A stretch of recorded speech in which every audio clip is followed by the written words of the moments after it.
to have you back. Nina, we want to know more about Fardo, of course, fast. Again, if I'm not mistaken, if my data are right, you are the first European digital freight forwarder for all modes of transportation, that is sea, that is air, that is, of course, rail. And you've grown since 2016 into one of the few unicorns of the continent. How did you do that?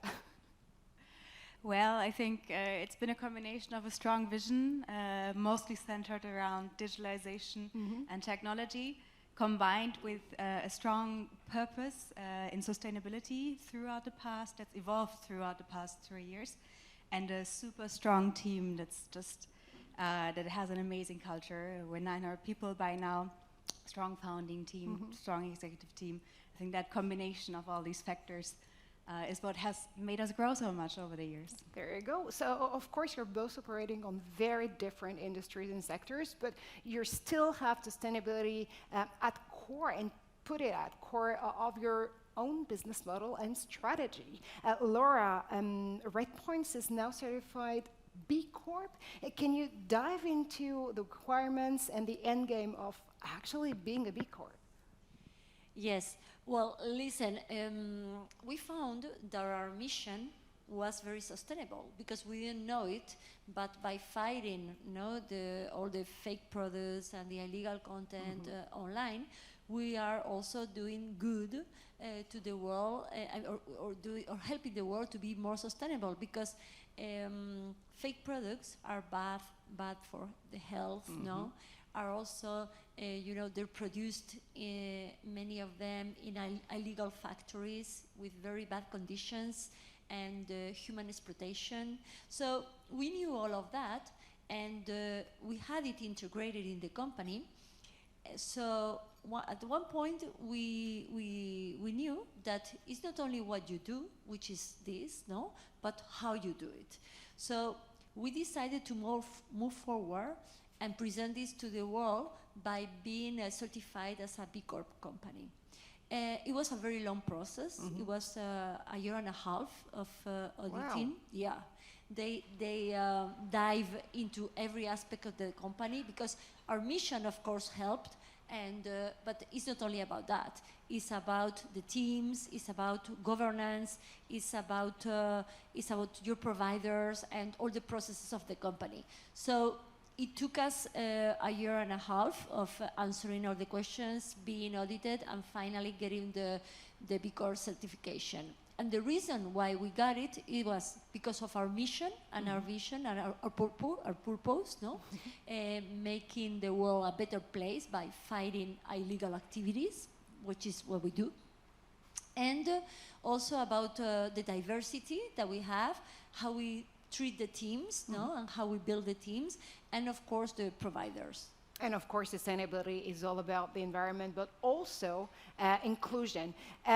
Sounds to me like a long journey and a quite transformative one. How did you guys actually embark your teams all along this idea that you could make it all together? Nina, for instance, you've embraced carbon footprint calculation almost on day one, if I'm not mistaken. But this change can be actually, happening without the help of the teams. Yes, you're absolutely right. So, of course, we can tell the story. Yes, we've been calculating our carbon footprint since the beginning. Then in 2018, I think 2019, we started a climate action group, which was a volunteer group, doing some little things like, for example, switching to mostly plant-based, regional food in the offices. We exchanged for oat milk, for example, which was actually very visible to our customers for some strange reason. But I think sustainability really only took off when we started integrating it into what we do as a company. So we started developing a strategy that also included the business side of things.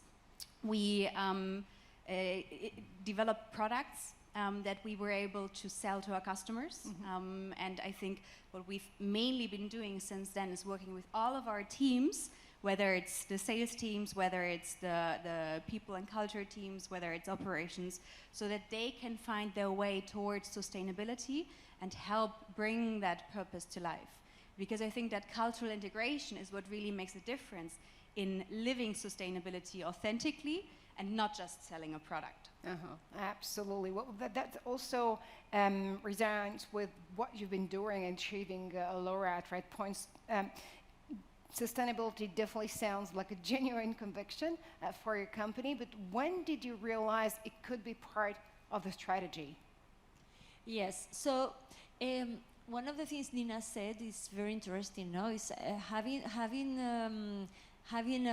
as a purpose of the company, no, fighting the bad guys and making the world a better place is what we do, and it's very good for attracting the talent to the company and retaining, because the teams, they really want to work in a company that they have a purpose. So many of the people in our teams, they identify themselves with what we do, and they like what we do. They like our mission. So that also made us realize that that was a very good strategy. So we started by implementing all the sustainability aspects, in attracting and retaining the talent. So we started with those processes. Then we also found it very interesting to explain it to our prospects and our clients, because they all like that too. So we integrated it in our pitch, in our go-to-market pitch. But we started with inside processes, and then we expanded it to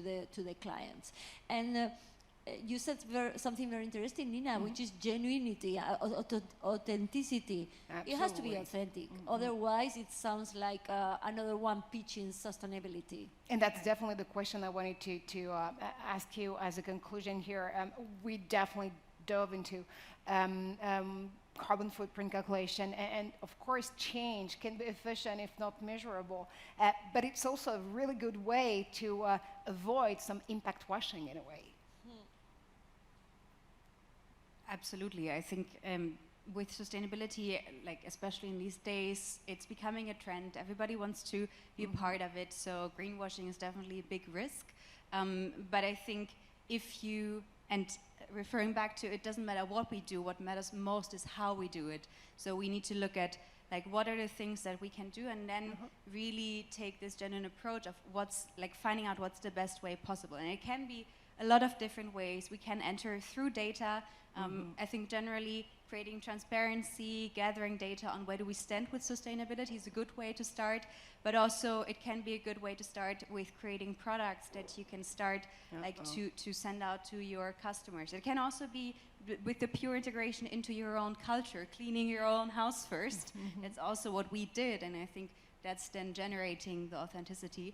I think the greenwashing allegations, like it always depends a little bit, but I think if you keep the good intentions and make sure to always challenge yourself again and again to make things better and not just do it just for the money, then I think you're probably on a good balance between the two. You can't cheat on sustainability and on your core values. Thank you so much, Laura and Nina, for sharing your thoughts on how to, bring sustainability as a great part of your core strategy. Thank you so much.